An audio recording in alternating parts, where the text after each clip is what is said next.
Chapter 4. Jews, Slavery, and the Civil War. What psychological phenomena would lead the Southern Jew to fight so fervently, intensely, for the principle of slavery? Why was he willing to sacrifice his life so readily for a cause that he knew was contrary to religious principle? In their former European lands of oppression, Jews actually sought to avoid conscription, involuntary servitude, by any means, yet, here in the South, they fought willingly and with zest. The Civil War and the slavery issue caused no great moral convulsion among the Jews of America. By this time, the total population of the United States was estimated to be 31,443,321, and Jews numbered about 150,000. So many of their fortunes were founded and maintained on the backs of the African that only a tiny fraction of Jews, North or South, spoke for his freedom. Author Roberta Strauss-Hurlicht saw a contradiction. For all the self-righteousness of the North, slavery had been implanted and nourished by Northern merchants, Christian and Jewish. During the 18th century, Jews actively traded in slaves. Some Jews ran slave markets. Professor Salo Baron perceived no moral dilemma on the part of 19th century Jews, Jewish merchants, auctioneers, and commission agents in southern states. Continued to buy and sell slaves until the end of the Civil War. At no time did Southern Jews feel tainted by the slave trade. Many historians have concluded that slavery was not the pivotal issue in the American Civil War. Saving the Union was more important. The Jews in the North, as with others of the merchant class, were quite content with the huge quantities of cotton money being funneled through New York banks, fueling the industrial expansion, and as such they were unmotivated by moral concerns. Their brethren to the South would consider no other options than chattel slavery for blacks, having based their livelihoods fully on African labor. The secondary and to tertiary industry that profited from free labor production had a heavy Jewish representation. The textile and clothing trades relied totally on cotton. The shipbuilding of the colonial period, and later the railroad and steamship building, was fueled by the financed houses of Philadelphia, Boston, and New York, with plantation revenues, and the colonial shippers moved slaves and their produce around the world. The South, seeing the opulence and splendor that their slave produce had brought to the North, agitated to keep the profits below the Mason-Dixon line, an unbearable concept for the Northerners, who wanted to save the Union and thus the flow of slave-based capital. Many in the South began to speak rather boldly about sending their products directly to foreign markets from the southern ports and then banking to proceed in the South. The produce, like the capital, was shipped to the New York brokers and exported from northern ports. The Charleston Mercury opined, "Why does the South allow itself to be tattered and torn by the dissensions and death struggles of the New York money changers? Why not trade directly with our customers? What need is there of this go-between to convey to the markets of the world our rich products, for which the customers stand ready, gold in hand, to pay the full value?" England, King Cotton's biggest customer, was particularly interested in this no-middleman idea as a cost-cutting measure. The northern money houses quaked at the concept and actually saw the doom of their economy and standard of living. The Southerners resented having to go to these bankers every year for planting and harvesting loans, as well as hearing the growing irritant of abolitionism. Thus a war. It was this economic argument that carried the most weight within the American Jewish community. Still, some, especially blacks, expected the moral lead in the abolition of slavery to be assumed by the people of the Bible. But many commentators during and since were puzzled by such fervent defense of a system out of which Jews presumably made their biblical trek. The American and Foreign Anti-Slavery Society, in their report of 1853, expressed their frustration. The Jews of the United States have never taken any steps whatever with regard to the slavery question. As citizens, they deem it their policy to have everyone choose whichever side he may deem best to promote his own interests and the welfare of his country. They have no organization of an ecclesiastical body to represent their general views, no General Assembly, or its equivalent. The American Jews have 2 newspapers, but they do not interfere in any discussion which is not material to their religion. It cannot be said that the Jews have formed any denominational opinion on the subject of American slavery, the objects of so much mean prejudice and unrighteous oppression, as the Jews have been for ages. Surely they, it would seem, more than any other denomination, ought to be the enemies of caste, and friends of universal freedom. It was a system with which Jews were completely familiar, and its abolition was, to them, both unreasonable and resistible. In this section, we will focus on various segments of the Jewish community to examine their behavior when the Union and the Confederacy clashed over the profits produced by the black slaves. Ms. Furlicht, in her book Fate of the Jews, frankly, concluded, not only were the disproportionate number of Jew slave owners, slave traders, and slave auctioneers, but when the line was drawn between the races, they were on the white side. Jewish clergy and black slavery. The pursuit of wealth in slaves and usury not only violated Jewish ethics, but destroyed a rough democracy imposed upon a people in exile. Initially, the Jews looked to their rabbis and scholars for guidance. Eventually, the aristocracy of learning gave way to the aristocracy of wealth. Leadership of the community passed from the wise man to the rich man, a curse of organizational Jewry even today. The slavery debate raged across the country, but no Jewish leader of the Old South ever expressed any reservations about the justice of slavery or the rightness of the Southern position.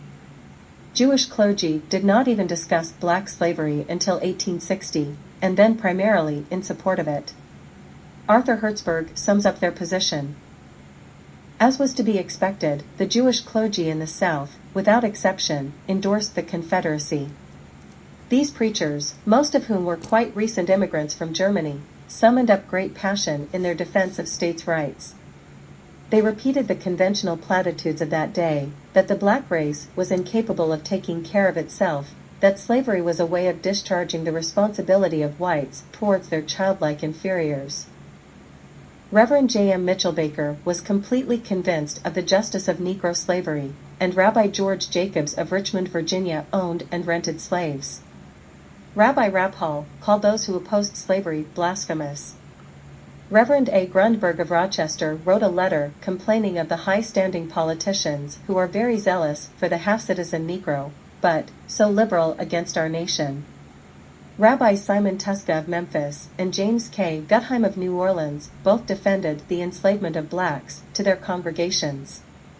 Gutheim, the most distinguished of the South's Jewish clergymen, chose to move his family to the home of his in-laws in Mobile, rather than take an oath of allegiance to the United States and the dictator of Washington, Abraham Lincoln. Similarly, Reverend Henry S. Jacobs, who had served Beth Shalom of Richmond for 3 years, 1854 to 1857, before moving to Charleston, denounced Reverend Samuel Isaacs of New York for writing an appeal for loyalty to the Union.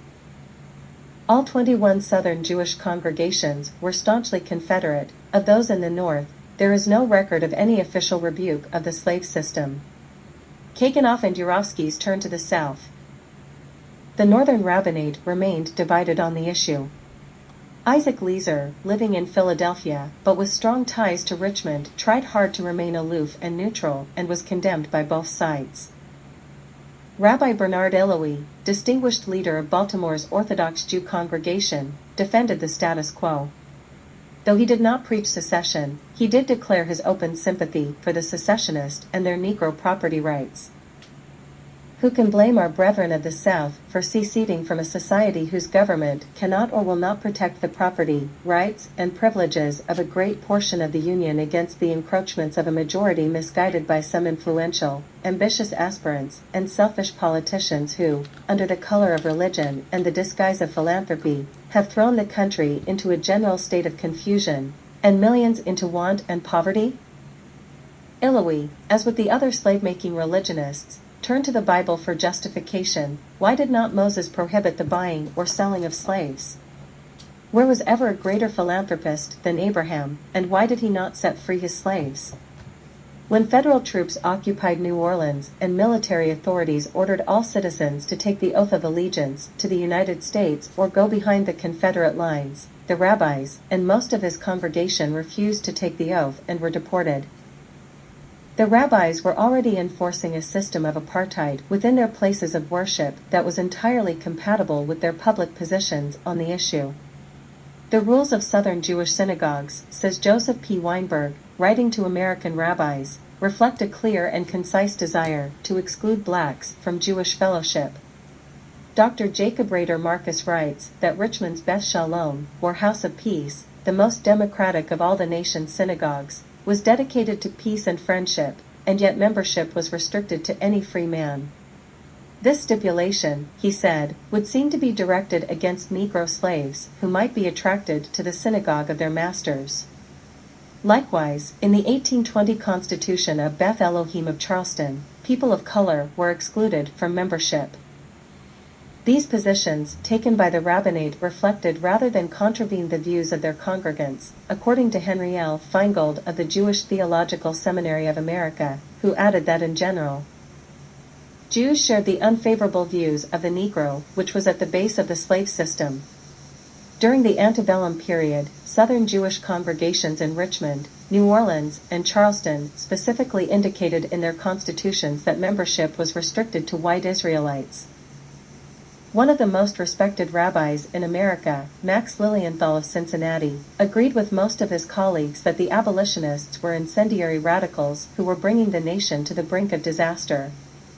Lilienthal delivered an after-the-fact sermon on April 14, 1865, in which he publicly apologized for not having been anti-slavery until Lincoln issued the Emancipation Proclamation.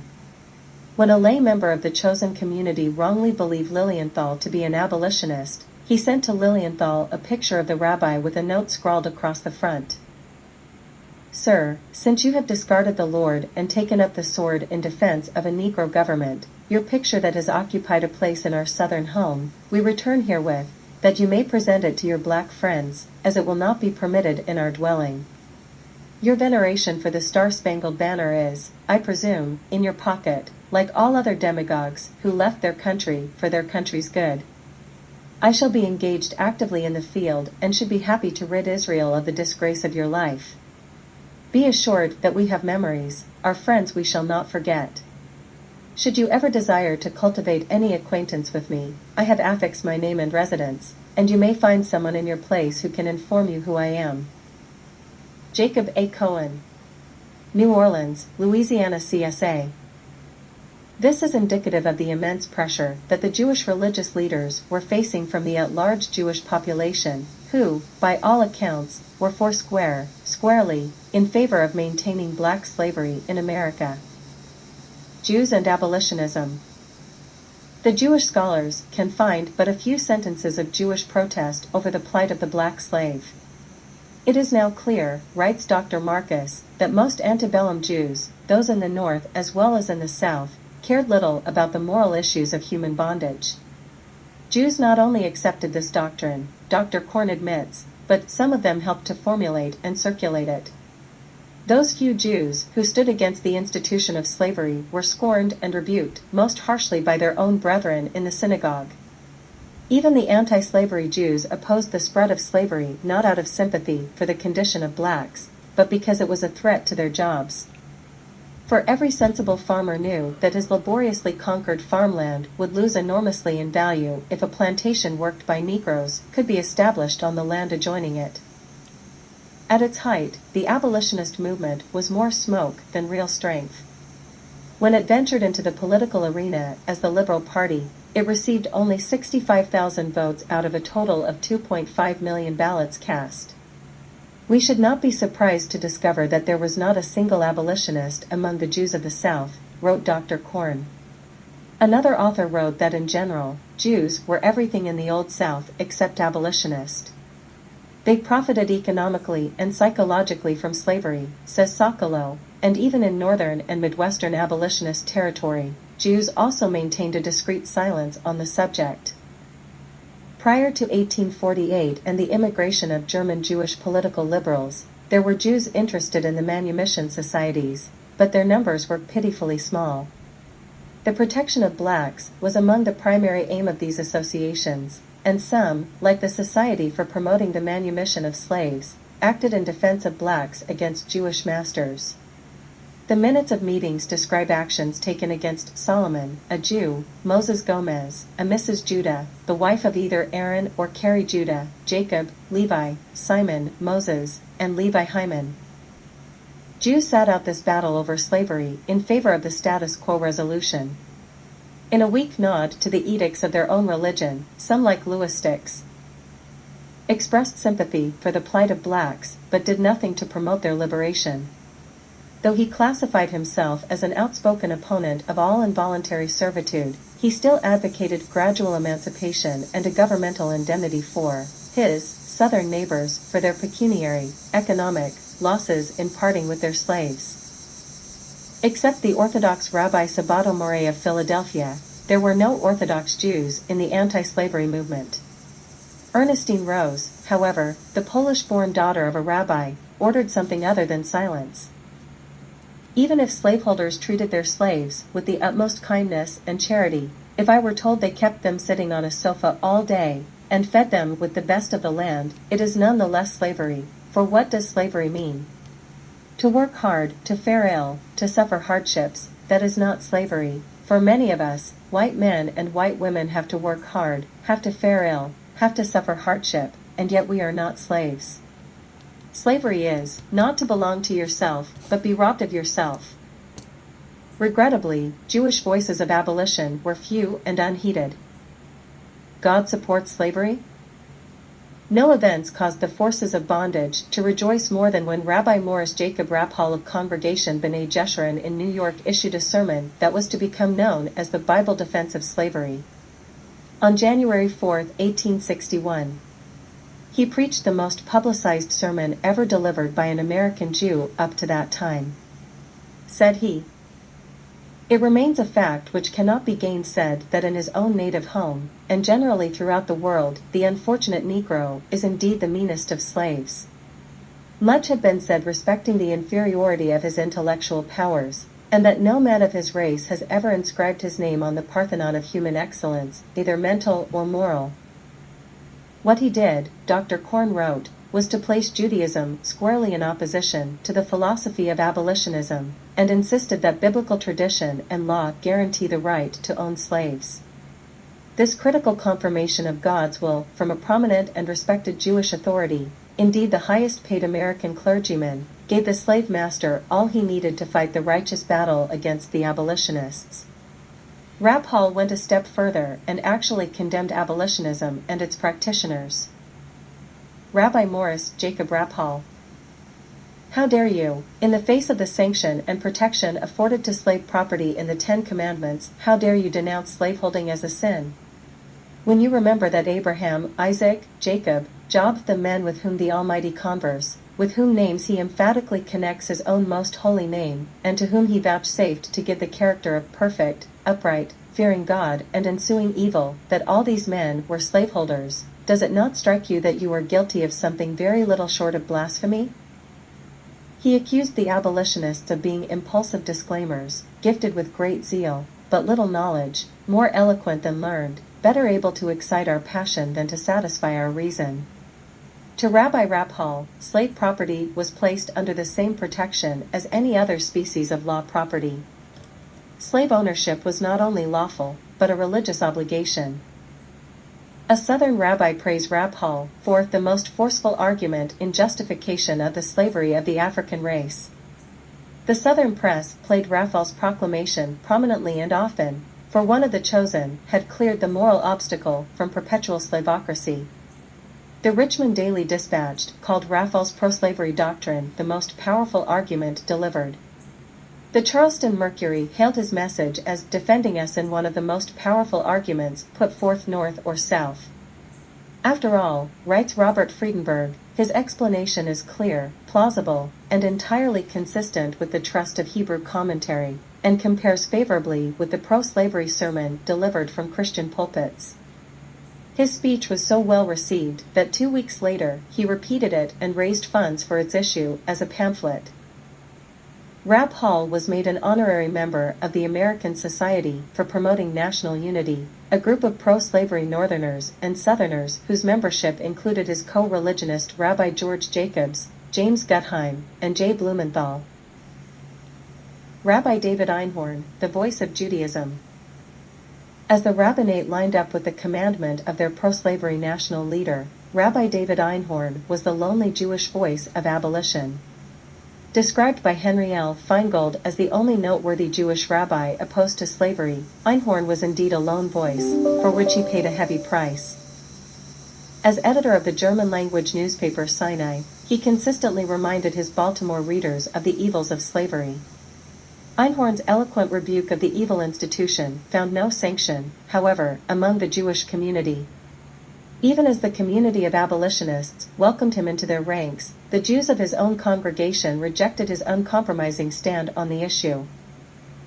Einhorn's views were unrelenting. Commenting on why the Southern Church defends slavery, he said that it is because the Church unfortunately is not a free agent and is not independent of the state, it follows the politics of the ruling party. The church leaders read the Bible according to its letter, not according to its spirit. Of the religious hypocrisy within his own faith. A Jew, a sapling of that stem, which praises the Lord daily for the deliverance out of Egyptian yoke of slavery, undertook to defend slavery. We are obliged to reject such words, because they are a profanation of God's name. Of the humanity of the African. Does the Negro have less ability to think, to feel, to will? Does he have less of a desire to happiness? Was he born not to be entitled to all these? Does the Negro have an iron neck that does not feel a burdensome yoke? Does he have a stiffer heart that does not bleed when his beloved child is torn away from him? On the institution of slavery. It is designed to reduce defenseless human beings to a condition of merchandise which relentlessly tears them away from the hearts of husbands, wives, parents, and children. Of the moral condition. There are enough churches, synagogues, and temples, but there is very little religion, little morality, here, among the Jews. Everything is empty, everything is glimmer. Here, too, rules the golden eagle rather than the cherubim. Here, too, all feelings of the heart and dreams are concentrated only on acquiring things. There is only one thought, to make as much as possible. Rabbi Einhorn was even prophetic in his view on the racial foundation of America. The old world is fast crumbling and a new world seeks to rise from its ruins. All men possess one and the same natural and spiritual origin, the same native nobility, and are, therefore, entitled to the same rights, the same laws. To achieve this goal, we need only indomitable courage in our battle against the forces of darkness.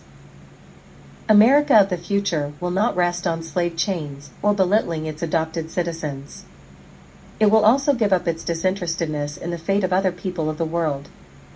The next battles will leave a real bloodbath, but slavery will be drowned in that bath. With Rabbi Einhorn's life in danger, he was forced to flee the city in 1861 amid riots between rival factions. According to his version, he was requested by his congregation to leave town.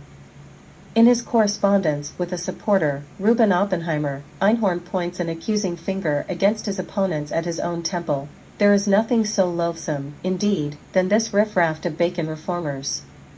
The light of the rabbis become a destroying torch in the hand of such people. Other rabbis who oppose slavery, such as Sabato Moret in Philadelphia and Bernard Felsenthal in Chicago, were prevented from speaking out by the timid leaders of their organizations. But a great many Jews stood on the side of the South and sacrificed political and civil positions in order to join the Confederacy. With characteristics understatement, William Toll, writing for the American Jewish Historical Society, said of Jewish clergy, they were not conspicuous, notable, for their support for black freedom. The Jewish press.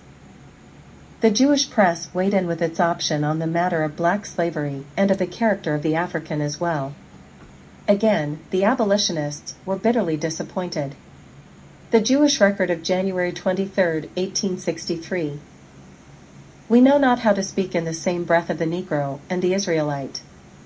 The very names have startlingly opposite sounds, one representing all that is debased and inferior in the hopeless barbarity and heathenism of 6,000 years, the other, the days when Jehovah conferred on our fathers the glorious equality which led the Eternal to converse with them, and allow them to enjoy the communion of angels.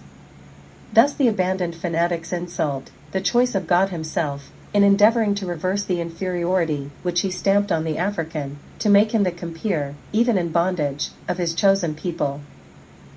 There is no parallel between such races. Humanity from pole to pole would scout such a comparison. The Hebrew was originally free, and the character of his liberty was inspired by his Creator. The Negro was never free, and his bondage in Africa was simply duplicated in a milder form when he was imported here. The judicious in all the earth agree that to proclaim the African equal to the surrounding races would be a farce which would lead to civilized conservationism of the world to denounce the outrage. It lamented, alas, that the holy name and fame of the prophet Moses should be desecrated by a comparison with the quixotic, dreamy achievements of President Lincoln. Writes Korn, the record had no faith in the ability of the Negro to take his place in the ranks of the civilized, compared to achievements of Jews, with the failure of freed Negroes in the North to demonstrate any potentiality whatever, said the record, and it would be clear that the Negro did not deserve freedom. When Rabbi Halpern challenged Raphael's official view of slavery, the most prudent and typical Jewish response to their debate was that of the Jewish Messenger, which refused to print Halpern's remarks because they had no desire to take part in a controversy of this nature. The Jewish newspaper of Baltimore, Der Deutsche Correspondent, defended slavery on a rational basis. The paper called upon its readers, immigrants in a new land, never to forget that the Constitution of the United States, in support of which every adopted citizen of the Republic has sworn an oath of loyalty, sanctions and protects the institution of slavery. From this, wrote the eminent Jewish historian Dr. Isaac M. Fine. The immigrant was to draw the only possible conclusion: beware, live up to your oath, defense of slavery means good citizenship. Most of the Jews, like the non-Jewish Germans, were for the status quo on the issue of slavery. At the two extremes were the German elites and the 48 heirs. The elite was economically and socially related to the South. This group was outspoken for slavery without any reservations, and later it became secessionist. Important Jewish literary figures like Isaac Harvey, Edwin de Leon and Jacob N. Cardozo expressed their full support for slavery in their writings. Robert Lyon's Asmonean newspaper had already committed itself to a pro-slavery position in 1850 to 1851 by defending the wisdom of the fugitive slave law. Said Lyon, "Let our citizens, one and all, resolve this day to put down abolitionism in whatever shape and form it may present itself, to discountenance it by whatsoever its principles may be advocated, and to crush out at once and forever this attempt to plunder our Southern citizens of their property. Once more, down with abolitionism. Let us stand by the Union, and nothing but the Union." Major Mordecai Manuel Noah, 1785 to 1851, was a journalist, judge, playwright, politician, and was considered the most distinguished Jewish layman until 1840. He was such a prolific proponent of slavery that the first black American periodical, the Freedom's Journal, was launched in response to Noah's racist propaganda.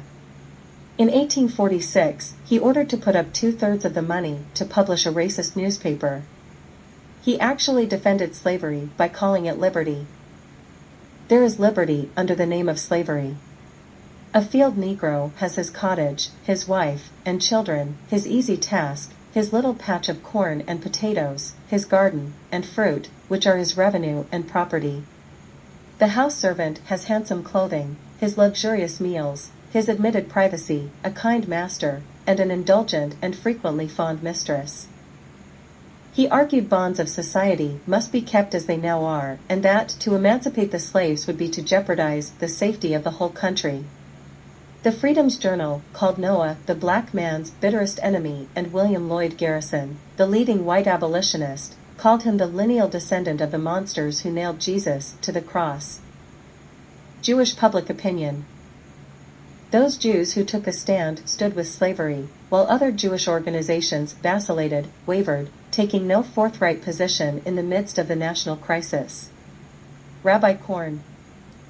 The Independent Order of B'nai B'rith and other fraternal groups appear to have ignored the North-South turmoil in pre-war years, tolerated the enforced separation of the war years, and continued as before once the war had been ended. Indeed, in 1866, the Memphis Lodge of B'nai B'rith urged that the annual district convention be held in a southern city, because it would tend greatly to the extension of our beloved order in the South.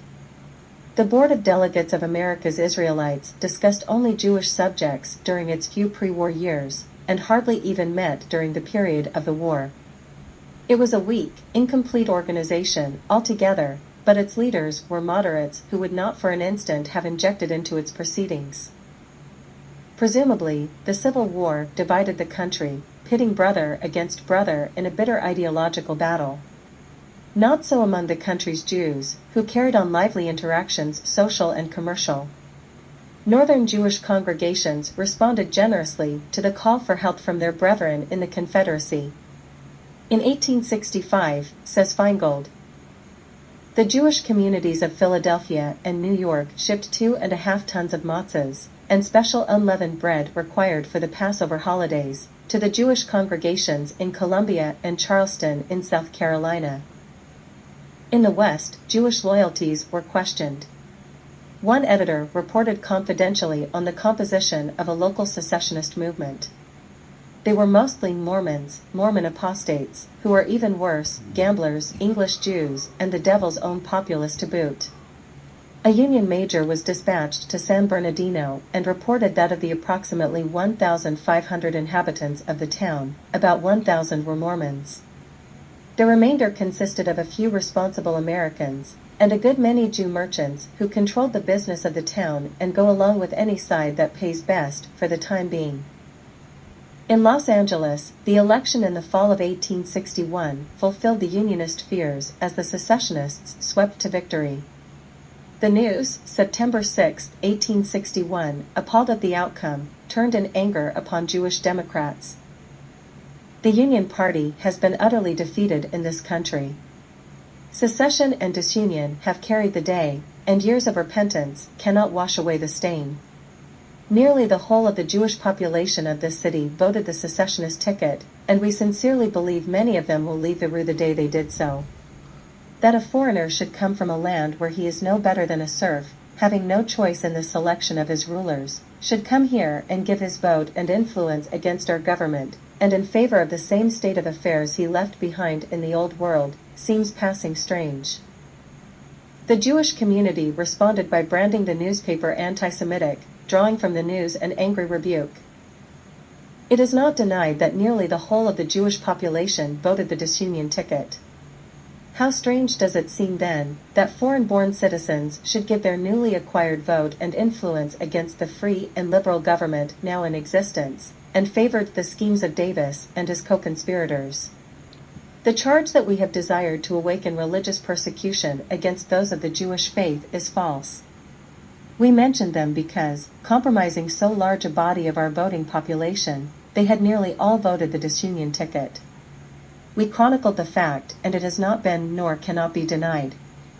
We advocate the rights of all men under the Constitution and government of the United States, but when the foreign-born citizen violates his most solemn oath, when he turns against the Constitution which he has solemnly sworn to support, then he is to be despised. Jews and the Confederacy. Some Southern Jews were particularly fervent in their advocacy of slavery and of the rights of the South. In the defense of a cause that was holy to them, they were willing to sacrifice their lives, and they did. The Jews served in proportionately large numbers, and with distinction, to maintain the slavocracy from which they had grown so wealthy. To these Jews, a free black was a simply unbearable, intolerable, and mortally resistible concept. Simon Wolfe's The American Jew as Patriot, Soldier, and Citizen, and Harry Simonhoff's Jewish participants in the Civil War details the Jewish involvement in the physical conflict. The Confederate Army had 23 Jewish staff officers, including David De Leon, who was Surgeon General, A.C. Myers, who was Quartermaster General, and the Secretary of War, Judah P. Benjamin. The Memphis Daily Appeal editorially commented on September 27, 1861, that the Israelites of Memphis are behind none in showing their devotion to the South, both by liberal contributions and by taking up arms in her defense. Rabbi Korn says quite directly, the Jews of the Confederacy had good reason to be loyal to their section. Nowhere else in America, certainly not in the antebellum North, had Jews been accorded such an opportunity to be complete equals as in the Old South. The race distinctions fostered by slavery had a great deal to do with this, and also the pressing need of Southern communities for high-level skills in commerce, in the professions, in education, in literature, and in political life. But the fact of the matter is that the older Jewish families of the South, those long settled in large cities like Richmond, Charleston, and New Orleans, but in smaller towns also, achieved a more genuinely integrated status with their neighbors than has seemed possible in any other part of the United States, then or now. Political recognition, social acceptance, and personal fame were accorded to Jews of merit. Whatever their status may have been in the South, noted Louis Killian, Jewish Southerners were loyal to the Confederacy and supported slavery with greater unity than their Northern co-religionists opposed it. Even the women were passionate in their pro-slavery views, as Albert Mordell observed. The Jewish female population of the South were more virulent in their hatred of Lincoln and more fanatical in upholding the Confederacy than the men. The Jewish ladies of Charlotte sent $150 to the families of the soldiers of the Confederacy with our prayers to Almighty God for their safety, and that He will bless our glorious cause with victory and success. Eugenia Levy Phillips, the wife of a Confederate colonel, was jailed for espionage and is described by Korn as the first to rebel and the last to succumb. Die. Some notable Jewish families wearing the Confederate gray were the 6 Cohen brothers from North Carolina, the 5 Moses brothers from South Carolina, Raphael Moses and his 3 sons from Georgia, 3 Moses brothers from Alabama, 3 Cohen brothers from Arkansas, 3 Levi brothers from Virginia, 4 Jonas brothers from Mississippi, and many more. Other Jews who contributed in various substantial ways were Jewish Confederate soldiers by state, as recorded by Simon Wolf. Alabama 135. Arkansas 53. Florida 2. Georgia 144. Kentucky 22. Louisiana 224. Mississippi 158. Missouri 86. North Carolina 58. South Carolina 182. Tennessee 38. Texas 103. Virginia 119. Total 1,324. Proud to murder black men. Captain Madison Marcus of the 15th Georgia Infantry died defending Fort Gilmore in Virginia from a force of blacks and whites of the Union on October 13, 1864. London's Jewish Chronicle printed an account of his Hebrew hero and gallant officer in their December 16 edition of that same year.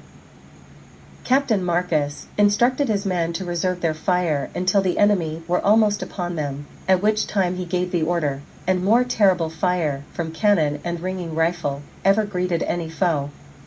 The Negroes leaping down to the ditch immediately beneath the work, endeavored to hoist up one another on their shoulders, but no sooner did the whites of a Negro's eye gleam over the embankment than they were sealed in death. The hand grenades exploded before reaching the bottom of the ditch, and many of the Negroes were so mangled by this proceeding as to render their features undistinguishable.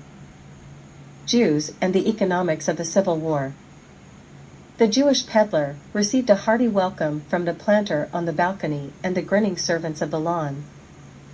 The Jews became the focus of the suspicions of other white Americans when they were perceived to be profiting from the turmoil. Many Jewish merchants, it was claimed, were trading between the warring factions in violation of the laws. As the Union tried to cripple the Confederate economy, Northern Jewish merchants were allegedly trading Southern goods, such as cotton and tobacco, in exchange for much-needed gold.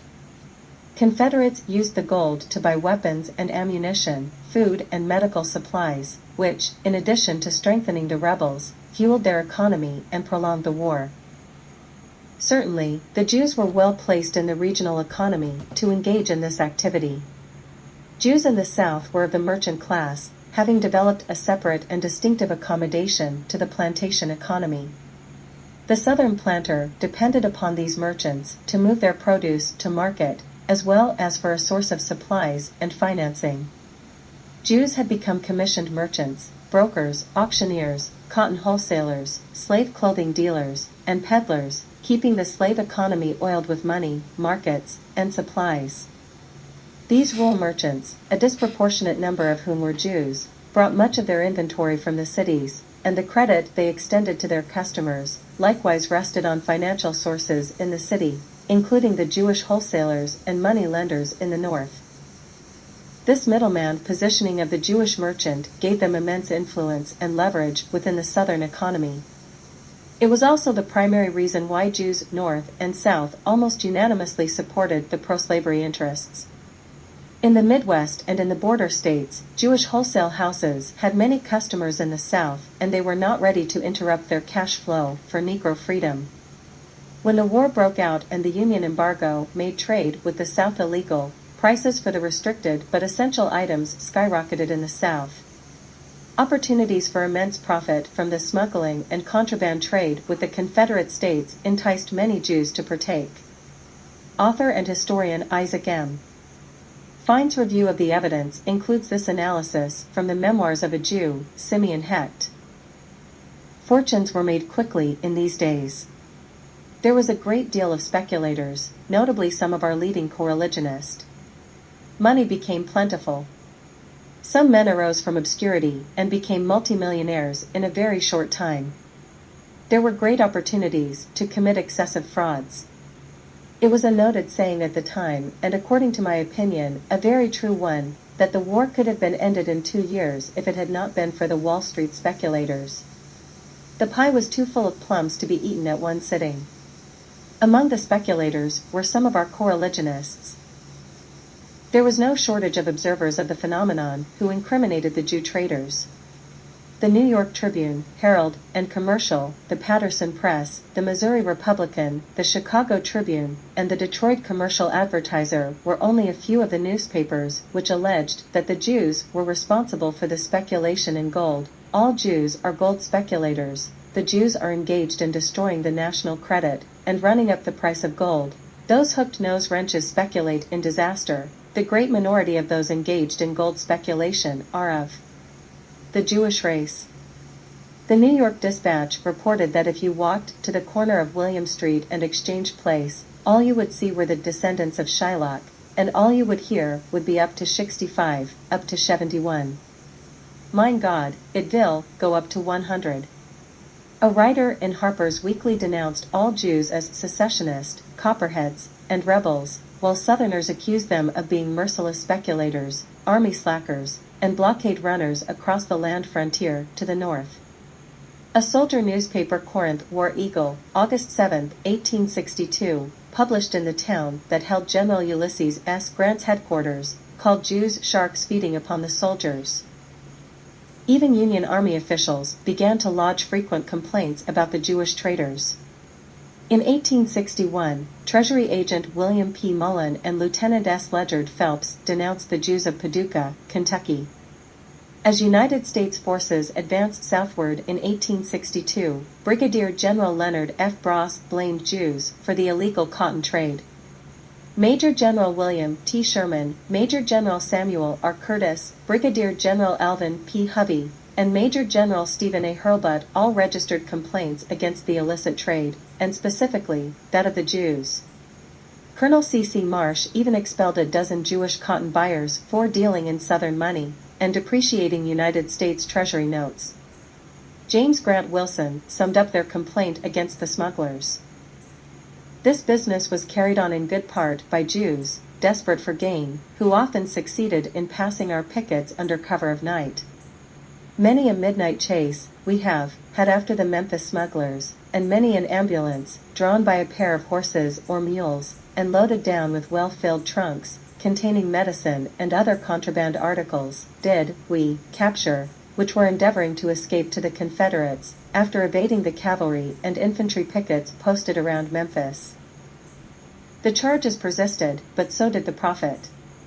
Jews were denounced as extortionists, speculating on the necessities of the people while many of their breadwinners were at the front. The Godshall brothers and Mayer were involved in the trade in Mississippi. Abraham Levi speculated in cotton through the Clinton firm of Bloom, Kahn and Company. Grant's Order Number 11.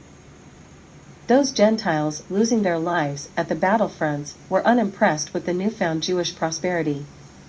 Observers of the interregional economy, including some of Lincoln's own staff, complained that Jews were taking large amounts of gold into Kentucky and Tennessee.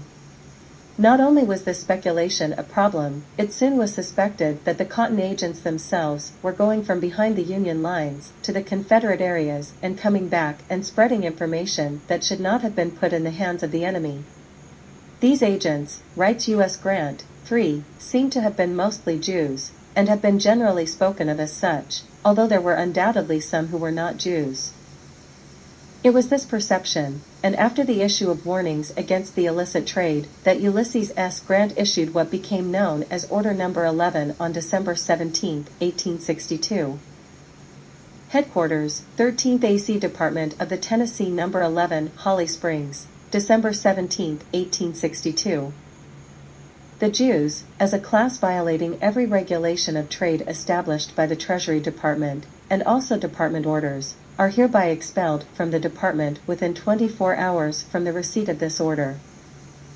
Post commanders will see that all of this class of people be furnished passes and required to leave, and anyone returning after such notification will be arrested and held in confinement until an opportunity occurs of sending them out as prisoners, unless furnished with permit from other headquarters. No passes will be given these people to visit headquarters for the purpose of making personal applications for trade permits. By orders of Major General Ulysses S. Grant. Rollins, Assistant Adjutant General. Some controversy surrounds the insurance of the order and its actual source, but it nevertheless remains an example of anti-Semitism to many Jews. Lincoln soon repelled the order, but another one, issued by Colonel John W. Du Bois in Holly Springs and Oxford, Mississippi, and Paducah, Kentucky, was actually carried out. It read, on account of the scarcity of provisions, all cotton speculators, Jews, and other vagrants, etc., having no permission from the commanding general, will leave town within 24 hours. In some southern towns, resolutions were passed denouncing Jews, and there were raids on Jewish stores. These edicts, though lacking due process, are indicative of the tension between Jews and their Gentile neighbors. Some Jews spoke out, admitting the criminal action of profiteering Jews. Rabbi Simon Tuska of Memphis called these northern Jews greedy birds of prey. Jacob Perez of Memphis wrote to Isaac Leeser in Hebrew, some time ago, over 20 Jews were in jail for smuggling. It is a great profanation of the name of God. Leisure wrote in the Occident of the crowd of needy, Jewish adventurers who traveled to glide rather through the highways and byways of the land in quest of gain, often we fear unlawful, who in their material labors are perfectly indifferent to the duties of their religion, and not rarely conceal it by a pretended conformity. David Einhorn urged American Jewry to make war upon the Amalek, staunch enemy, in our own midst. Let us meet them that bring shame and disgrace upon us and our religious faith, with the fullness of our moral indignation. Though Lincoln repealed the order, it was not because the problem did not exist. Major General Henry W. Halleck wrote to Grant in explanation of the repeal, "The President has no objection to your expelling traders and Jewish peddlers, which I suppose was the object of your order, but as it in turn prescribes an entire religious class, some of whom are fighting in our ranks, the President deemed it necessary to revoke it." Even the Congress rejected resolution condemning the order by a vote of 56 to 53 in the House, and 30 to 7 in the Senate. Representative Elihu B. Washburn wrote to Lincoln that General Order Number 11 was the wisest order yet made. That construed as it was undoubtedly intended, that is, to exclude Jewish peddlers, and it would be all right, but to apply it to all the Jewish residents would be a hardship. He said, further, if you would only express precisely in your order what you meant, as he supposed, to exclude these Jew traders, it would be all right. As the country picked up the pieces from the bloody clash, Jews had actually made money and moved measurably ahead of the rest of the population. In Feingold Zion in America, he makes a remarkable observation. It is something of a paradox to note that for Jews in the North, where most Jews lived, the war actually proved to be something of a boon. They had avoided the open breach of the troubled decade of the 50s, and now, during the war and acceleration of German Jewry, headlong leap into affluence could be noted. The immense profits were parlayed into legitimate endeavors. Dr. Feind continues. Some of the Baltimore Jews became big real estate men, bankers, railroad magnates, and manufacturers of ready clothes, which grew tremendously as a result of government orders for uniforms. The economic situation, indeed, improved so much that a local Jewish correspondent wrote, "The Jews, on the whole, by their intelligence and their activity, have acquired some wealth. They are not sorry that they have left their Polish and German villages. The Poles, Polish Jews, are numerous here." Barry E. Supple, writing in the Business History Journal, concurred, "For most of them, the Civil War brought prosperity, at least to some degree. Even where, as in the case of Strauss and the Lehman Brothers, operating within the Southern economy, they had to bear the brunt of commercial dislocation and general insecurity, there might be some counterbalancing benefits." He called the period one of relatively uncomplicated prosperity for the Jews. Those whose business was in clothing, such as the Seligmans, and whose principal economy activity was in buying and selling, found their wartime profits extraordinary. Other Jewish historians, such as Arnold Shankman, saw similarly. After the Civil War, Jews controlled the dry goods stores of the South to a remarkable extent. In virtually every important Southern town, one or more Jewish peddlers leased a store and began to sell notions, farm equipment, clothing, and groceries to the local population. So completely did Jews appear to dominate the Southern retail trade that a sociologist studying Indianola, Mississippi, during the 1930s alleged that one could not purchase a pair of socks locally on Jewish holiday. The public's perception of Jewish profiteering in the midst of a divisive conflict was only confirmed by these facts. Some historians have gone to great lengths to justify the actions of these profiteers, but few have ventured to explain in legitimate business terms the disproportionate advantages realized by them. In any event, Jews were unmeasurable, wealthier, but public anger, was strong and growing more pronounced, even in the southern havens in which the Jews thrived so freely. It was this image that had to be repaired and was cause for concern among the Jewish leadership. Once again, their motives were questioned, and once again, they planned their defense. Reconstruction, blacks and Jews. Everywhere the serfs, helots, the majority of the population, constituted an enormous oppressed class, with the least rights and the greatest obligations. The Jews belonged to the three upper classes, and the position of the bulk of the Jews resembled that of the burghers, taxpayer, whose function it was to control the economic life of the country. The Jews faced the Reconstruction era without having markedly changed their attitude or behavior towards the ex-slave. In Louisiana, writes Moses Riskin, Jews, typically, were not in visible opposition of slavery. The point is a significant one in that, throughout the history of the town of Opelousas, Jews supported the white side of a racial conflict that began with Reconstruction and which continued to be the major line of ethnic demarcation in the present-day community. In the North, the Jews parlayed their substantial wartime profits into new markets of industry.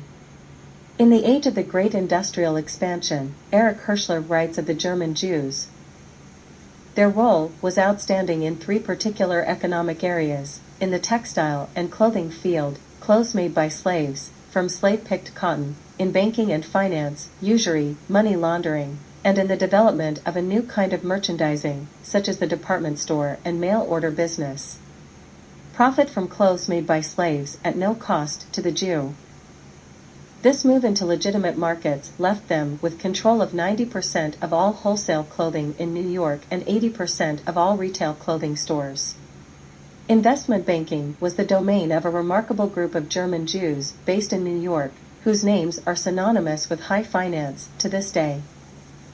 Blacks emerged from the Civil War, dominating the skilled crafts and construction trades as masons, carpenters, bricklayers, and painters, but before they were forced out by unskilled white laborers, thanks to Jews Samuel Gompers and Robert Moses, their money was of particular interest to the Jewish merchants.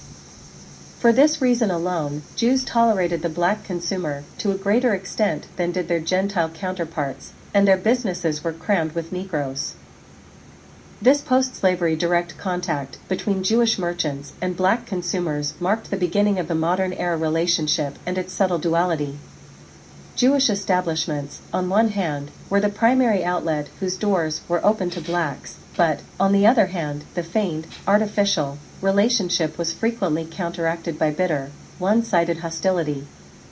After all, says Feingold, there was a concealed advantage in living in a society which reserves most of its fear and rancor, hostility, for its blacks. The Jews virtually monopolized peddling and controlling the dry goods stores of the South to a remarkable extent. They sold to blacks on credit, keeping ledger sheets for them, a custom called keeping a book on Schwarzers, black man, bogeyman, hobgoblin, with endless payment terms. Fyodor Dostoevsky wrote in 1877 of the Southern American Jews. They have already leaped en masse upon the millions of liberated Negroes, and have already taken a grip upon them in their, the Jews' own way, by means of their sempiternal, gold pursuit, and by taking advantage of the inexperience and the vices of the exploited tribe. The Negroes have now been liberated from the slave owners, but they will not last, because the Jews will jump at this new little victim. In 1913, one observer recalled that after the Civil War, the Jews invaded the southern states, with their merchandise in packs on their backs, and began to open stores in the cities, towns, and crossroads as fast as their wholesale Jewish merchant connections in Baltimore, Philadelphia, and New York could ship the goods they ordered. Economic exploitation. The free blacks were a new consumer class who needed food, shelter, and clothing, just like the slave. While others were repulsed, disgusted, by the sheer thought of a free Negro in their midst, the Jews' revulsion, disgust, was mitigated by the ready money in the ex-slave's pocket. After all, Jews had handsomely profited by supplying the slave's needs through the plantation, and now that same money source was rerouted through the hands of the ex-slave in the form of wages. Business was now directly retail. Jewish shops offered an open, if not entirely welcome, market for black consumers. Says Ashkenazi, the free black population of New Orleans was a significant economic group, and even urban slaves had funds at their disposals not available to their plantation counterparts. The Southern merchant now had to subtly coax what could no longer be forcibly extracted. Jews were pioneers in this new brand of black consumer exploitation, while still maintaining the supplier role with the plantation owner, who had developed a new form of slavery called sharecropping, a system barely discernible from chattel slavery.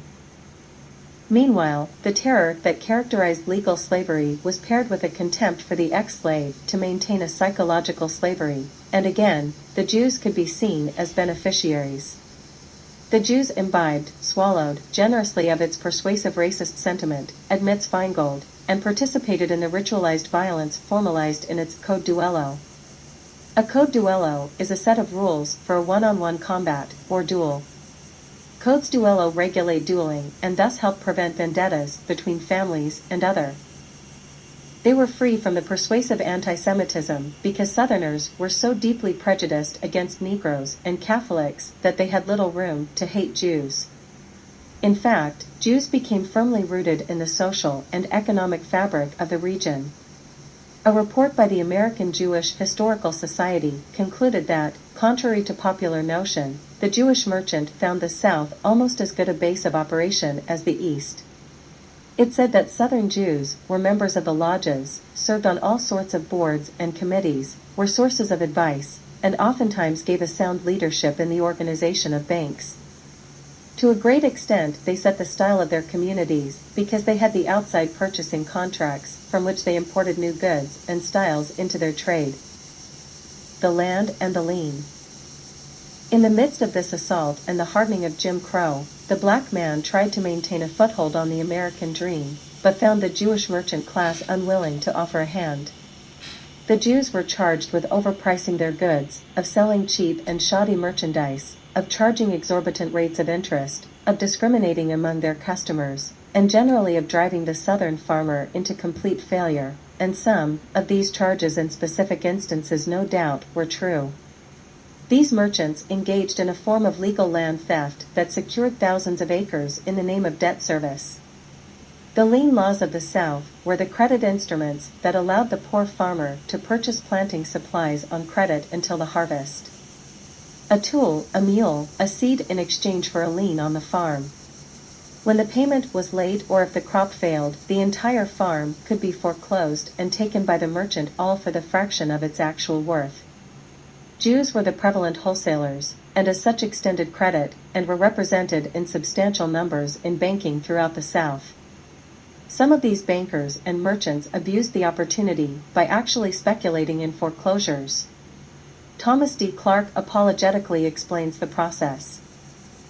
There was involved in land dealing, however, the exceedingly delicate question of foreclosure, and not even the hardest-hearted furnishing merchant relished the opprobrium, shame, which was likely to result from the public sale of chattel goods and land for debt. It was much simpler to secure the transfer of ownership of property in quite private negotiation than to stand exposure to criticism by public sale. It was in this way that many furnishing merchants accumulated large tracts of land, and sometimes men who started out as merchants became larger farmers who gradually came to run their stores as adjuncts to their farming activity. Doubtless many merchants ensured the future access of their stores by building up a controlled trade upon their private domains. So prevalent did the custom of giving land as security become that it was commonplace in much of the South to speculate on the amount of mortgage every man had on his farm and as to the probable date on which he would have either to secure an abundance of provincial assistance or be foreclosed. As farmers absorbed the inherited risk of producing a successful crop, many of the Jewish merchants became the direct beneficiary of the failure of the family farm. Clark presented these merchants as unwilling victims of a law with which they were forced to comply. Contrarily, he points out that these Jews gave the sound advice that produced these laws, and it was their businesses that stood to benefit the most. The abuse became rapid, leading to the system's demise. When the boll weevil reduced the cotton crop, and when competition of cash stores developed on expansion of industry, the old line furnishing businesses went into eclipse in the South. Its end came only after merchants had committed countless sins against real Southern agricultural progress, and had been properly criticized for it in the newspapers and periodical press, and even in books. Struggling whites and blacks fell victim to this sophisticated land snatch, just as the red man had fallen prey to an earlier version. As today, the black ex-slave was scapegoated by white victims who had lost land and who were left in economic travail, and the lynchings increased. Jews such as Isaac Herman, 1833 to 1719, encouraged this rancor, hatred. In the Reconstruction period, Herman was a leader in the movement to organize the Civil War veterans into an association whose primarily aim, it would seem, was to protect the whites against the Negro freedmen. He worked to restore white supremacy and to resist what he believed to be the encroachment of the Negroes. The Jewish press, creating a black image. Jewish press actually encouraged resentment towards the black, portraying him as unfit for citizenship. Since the war, the preferred Jewish image of the diligent and humble immigrant striving to be a model American citizen had given way to a hostile skepticism. Jews were now seen by a growing number of observers as having produced wealth for themselves at the expense of the American people. As the anti-Jewish settlement became audible, the Jewish press turned on the most vulnerable and easy target. The Jewish Sentiment editorialized in 1898. The laws of nature cannot be reversed by an act of Congress, and the white man is not only superior to the black man, but will assert his supremacy at the proper time and in the proper manner. The Sentiment's editor Frank Cohen wrote of a lynching in November of 1899. North Carolina has recently done herself proud, while several other states have had dignified hanging spees provoked by the usual cause. Those Negroes who conduct themselves properly are respected and protected, but the lawless group who violates the sanctity of the white man's home deserves death, and usually receives it with electrical swiftness. Jewish Sentiment, August 11, 1899. The primary needs of the Negro race is obedience to the law and recognition of the rights of others. If law-abiding and worthy, every opportunity will be accorded him short of social equality, and this, no self-respecting white man can endure. If the unmentionable crime against womanhood is persisted in mobs in the future will deal with him as they have in the past. The Jewish Sentiment was aptly named and represented its constituency well. The Jewish/black relationship had shifted from slave owner/slave to merchant/consumer, but with the same effect. Jews continued to exploit, at first the manpower and then the economic power of their former slaves. This duality became the foundation of the modern relationship between blacks and Jews as the tumultuous, chaotic 19th century came to a close. Chapter 4. The Holocaust. Black men, women, and children fell victim by the tens of millions to the slave traders and slave makers. As chattel, the African was unaccounted for in many a transaction and hidden within a substantial smuggling commerce. Given the evidence presented to the mercantile capabilities of the Jew and their concurrent indifferences to African humanity, one might fairly assert that they are responsible for innumerable deaths and murders. Certainly, one could justifiably argue that in places such as Suriname, Curaçao, Barbados, and other slave depots under their control, a majority of the murders of black hostages were committed by Jews or their agents. To quantify, however, is a most difficult proposition. Tens of millions suffered and died, how many tens of how many millions is the question,